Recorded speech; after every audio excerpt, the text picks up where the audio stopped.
I think we're recording, guys. Hang on. I think we're live. Give me just a second. I was almost ready to do this. Not quite, but hang on. I'm just putting a little note here in the chat.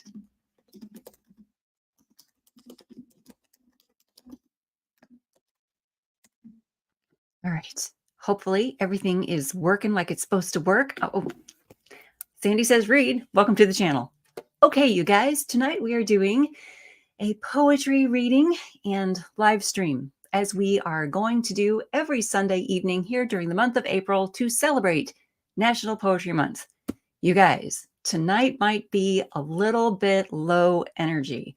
I apologize for that, but I'm exhausted, which is like, I don't know, the way I exist these days, which is not a good thing, but it's kind of just the way it is. I think what I need to do is see to my living arrangements again. You know, I was doing really good with my my diet, keeping processed foods out of the diet, looking to like the reducing my sugar intake per doctor's orders. I mean, I was doing a really good job at that. And I could tell that I was sleeping better. I had more energy. I was just doing better health-wise. And since about gosh, I want to say it was October or November. Since about November, at least, I have been letting processed foods sneak back into my diet. I've been letting just a little bit too much sugar sneak back into my system, and I can tell it's messing with me. I have less energy. I'm not sleeping as well as I used to. It's messing with me. And here I am trying to do Sunday evening live streams with you guys. And Sunday evenings, I would just rather, I don't know, pass out, go to bed early. I pack so much into the weekends. I don't know about you guys out there, but I packed so much into the weekends that by Sunday evening, I would just rather be asleep. So this right here, I think that doing these live streams is like forcing me to assess a lot of stuff. So let's begin. Let's begin with, I want to begin with a cute, fun, whimsical poem, kind of the way we did last weekend, right? We started with a chicken poem last weekend. I have another chicken poem for you guys. I am not going to make you guys endure chicken poetry every Sunday evening. Okay, we'll mix it up. All right, we'll make it a little different, but I did find another chicken poem that I thought was very cute. Okay, this one is by Ken Nesbitt. And I discovered that Ken Nesbitt has a lot of children's poems, a lot of cute children's poems. So we might do another one from him later this month. But this one I thought was very cute. So let's do this. My chickens on the internet. My chicken's on the internet. She surfs the web all day. I've tried to stop her browsing, but so far there's just no way. She jumps up on the mouse and then flaps around like mad to click on every hyperlink and every pop-up ad. She plays all sorts of chicken games. She messages her folks. She watches chicken videos and forwards chicken jokes. She writes a blog for chickens and she uploads chicken pics. She visits chicken chat rooms where she clucks about her chicks.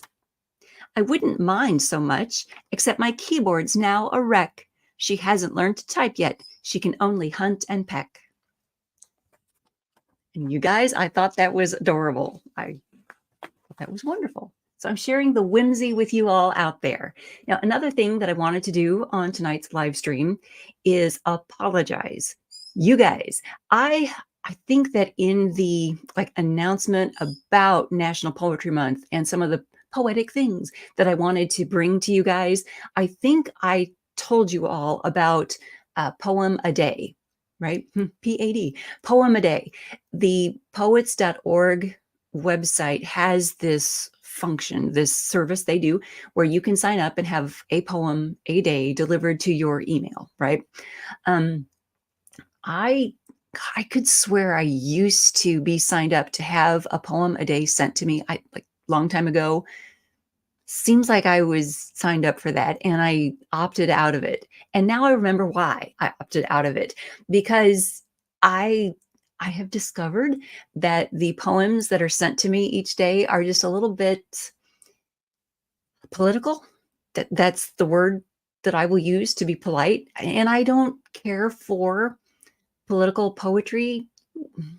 You all know out there that when I read to get out of this world. I like to be taken to a different world. I like to be taken away from the worries and the woes and war and, the Middle East and political crap and, the various derangement syndromes that we have in this country, just the crap that happens, right? The crap of the everyday. I like to be taken away from that when I read. Now, there are lots of folks who like to have political stuff in their literature and their poetry because it expands the mind, and that's great. That is valid. You do you. But I get frustrated by it. When I'm reading a poem that's like beating me over the head with someone else's political opinion, I don't find that enjoyable. I don't enjoy that. I enjoy poetry that speaks beauty, that speaks joy, that brings, I don't know, that just brings an element of nature perhaps into my life that reminds me of flowers and pretty things, right? I like poetry that takes you out of your present moment and gives you something pretty or lovely, or if it's going to be thought provoking, I'm hoping that it's provoking good, happy, joyous thoughts and not thoughts of woe, woe and terror and things of that nature. Anyway, what am I trying to say? I'm trying to say that the poetry I have seen come across my feed, land in my inbox since signing up for a poem a day has been not as fabulous as I would hope. That's the way I'm going to phrase it. Let's move on to the next. So anyway, so I want to apologize. If anyone out there, listened to me and said, "Oh, I'm going to sign up for Poem a Day," and then was inundated with poetry that makes you go, "Oh, I'm sorry. I'm sorry that happened." Sometimes the poems on Poem a Day are very pretty, though, once in a while.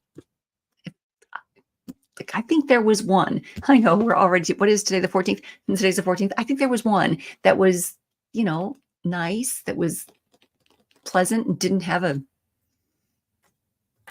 Is everyone playing bingo out there? I forgot to show you the bingo card. There's a Bingo Baker link in the drop-down box below, so you can play bingo while we're doing this. I don't think I've said any of the things on here so far. Probably not. There you go. What else? Okay, so also this evening, before we get to our next poem, the second poem of the night, we're going to do a book unhaul. There is, let's see, which service is this? National Kidney Foundation of Florida. Really? Is that the group that's doing it? Okay. They are collecting gently used clothing, shoes, general household items, blah, blah, blah. And it says on here, we are especially in need of books. And I thought, here you go. So they're going to be picking up books that you leave out by the curb, things that you leave in boxes and bags out by the curb at some point next week. So I got my act together and I selected some books off the shelves that I have read or I DNF'd, and I realized, okay, time to get these out to someone who will read them, enjoy them, etc. So I've got a stack of books here, guys, that we're going to unhaul. Beginning with, I've got it right here on my lap. Okay, beginning with this one. This is the 2020 Commission Report on the North Korean Nuclear Attacks Against the United States by Jeffrey Lewis, PhD. Bet you don't remember North Korea attacking us. Well, this is a speculative novel, okay? And it's, as it sounds, a little bit negative, right? But and that's fine. I mean, I just could not get into it when I started trying, and so we are unhauling this one. Perhaps someone else will enjoy alternate history. It's not even history. There you go. Also, the Lords of Magic Nikolai of Simar book by Aurora St. James. This is the only book in that series that I had purchased, and I've already read it and reviewed it and brought that review to you guys. So I'm going to send this one on to someone else who might enjoy it too. There's that one. That's the one that has the dragon shapeshifters in it. And that review is here on the channel if you want to see that. I also am unhauling The Bird and the Blade by Megan Bannon. This one, I think, is one of those books that came through, does it say on here? epicreads.com, B&B. This is one of those, yeah, here we go. This came through Page Habit. Back in 2018, when I first started this channel, I had a couple of those box subscription services going. Pricey, you guys, but this came through that. And I did read it at the time. I don't know if I did a review here on the channel or not for this book. If I did, it was probably in one of those wrap-up reviews, you know, like where I did several books at once. Anyway, we're sending this on to someone else who will enjoy it. And I'm unhauling An Absolutely Remarkable Thing by Hank Green. This one is also one of those books that came through one of those subscription services. It was a book of the month, October 2018, book of the month. I unboxed it here on this channel since renewing the channel, since reviving the channel. We unboxed this, and I like the cover. I think it's very pretty. But once I started into it, I couldn't get in. It did not hook me. So I'm going to send it on and see if someone else does get hooked. Then we have The Well-Fed Writer. This is by Peter Bowerman, and it's financial self-sufficiency as a commercial freelancer in 6 months or less. And that's all. Let's just send it on. We're just going to end there. All right, there's that one. And let's see, remove this box over here on top. How that goes. There we go. I have more. Okay, so I'm going to be kind of self-serving, and I am sending my series off, my hardcover series off to anyone who might enjoy it in the future, right? You guys know my series, my original trilogy, the Choices trilogy, is now available in a revised and restored, renewed, whatever, re-released version, right? Over here, I've got it back here. 7 Star Press re-released it for me because Archibooks Publishing, that released the original trilogy, went out of business. They closed their doors in 2019. So I still have some inventory here in my home. Not a lot, but some. So I thought, hey, what an opportunity to get someone hooked on the series. Although this is the old version of it and a lot of changes were made, it's still the story, right? So here we go. So I'm sending that off into the world. Stay. Okay. Also, The Champion of Valdor by Sandrelina Hanley. I read this book, I think, last year. This is a children's young adult. This is a young adult fantasy story. It's the first in a series, and it's the only one in the series that I've got. So I read this, enjoyed it, brought the review to you guys, and now I'm going to send it on to its next home. Okay, and then I have 2 Charlotte Bronte. Oops. Get things falling over there. Okay, I have 2 Charlotte Bronte, alternate reality stories here. This is The Secret Diaries of Charlotte Bronte, a novel by the author of The Lost Memoirs of Jane Austen. This is by Siri James. And I read this. I think I've got a review of it up on Goodreads. I did not review it here on the channel. Yeah, I get a little nervous when people start making up stuff about Charlotte. This is The Secret Adventures of Charlotte Bronte by Laura Jo Rowland. Again, I just get a little bit nervous when people add things to Charlotte's history. And so these, I've taken them off of the Bronte shelves over here, and I'm going to send those on into the world.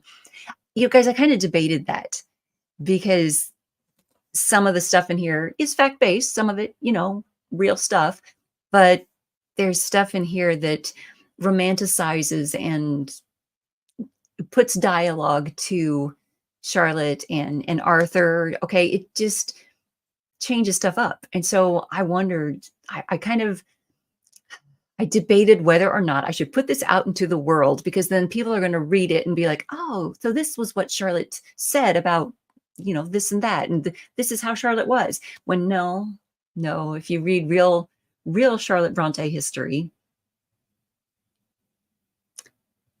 but these books could probably be purchased still online. I mean, you can get this information, you can get these books anywhere, right? So they're just languishing on my shelf. So now they're going off to someone else. And I'm overthinking it. All right, next, the earthing book. We just talked about this here on the channel. We talked about DNFs, and no one came forward saying they wanted this. So I'm going to go ahead and send this off into the world and see if someone else wants it.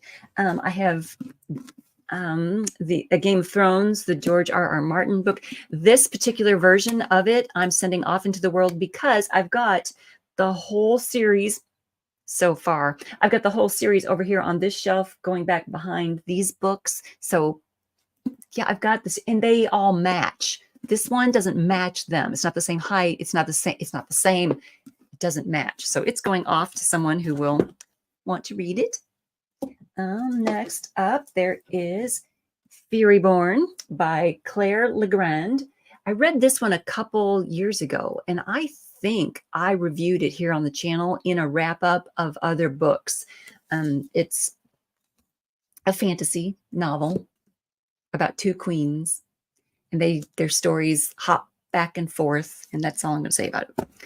And then I have a gift version of the King James version of the Bible, because you never pass up an opportunity to get a Bible into someone's hands, my opinion.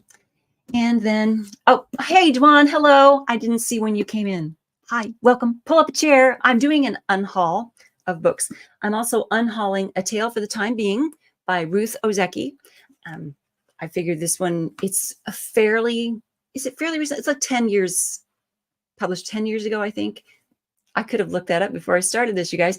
It's fairly recent, fairly new. So someone might be interested in that one. And then last on my list is this cute thing, the Sugar Hill Gang. The Sugar Creek Gang. This is a like very young adult, middle grade kids book, right? Like a first chapter book for kids, right? And this is by Paul Hutchins. This is an older book, like 1950s, right?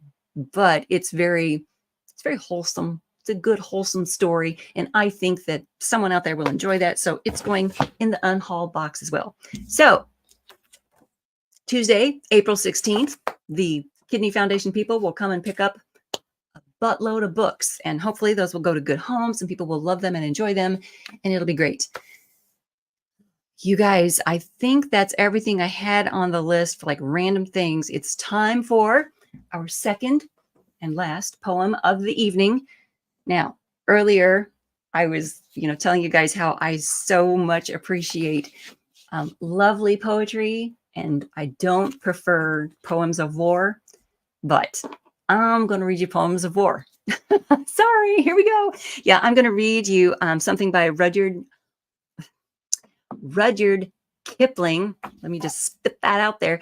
In view of what we have happening in the world, I thought perhaps this would be appropriate.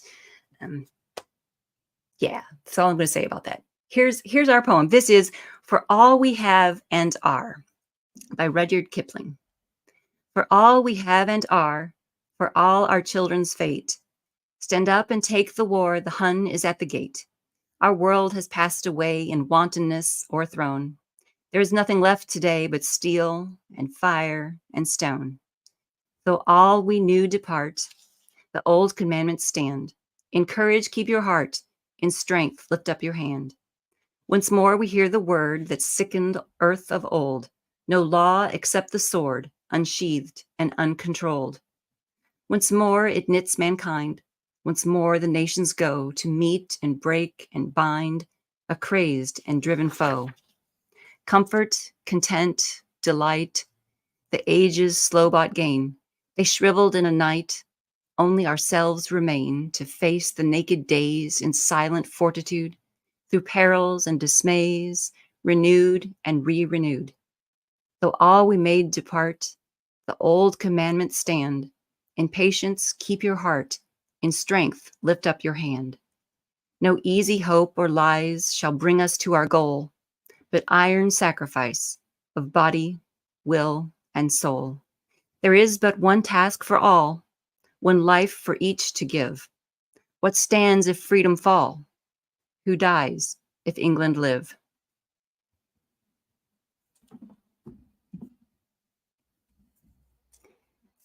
That's all the poetry that I have for you guys this evening. That's our book unhaul for tonight. Thank you for joining in. Thank you for being here during my exhausted reading on a Sunday evening. We'll do it again next weekend, and I will try to get some better sleep so I can bring you better stuff. Thank you for tuning in, and let me see if I can end this thing. And you guys have a really good week, okay? Best wishes to you guys.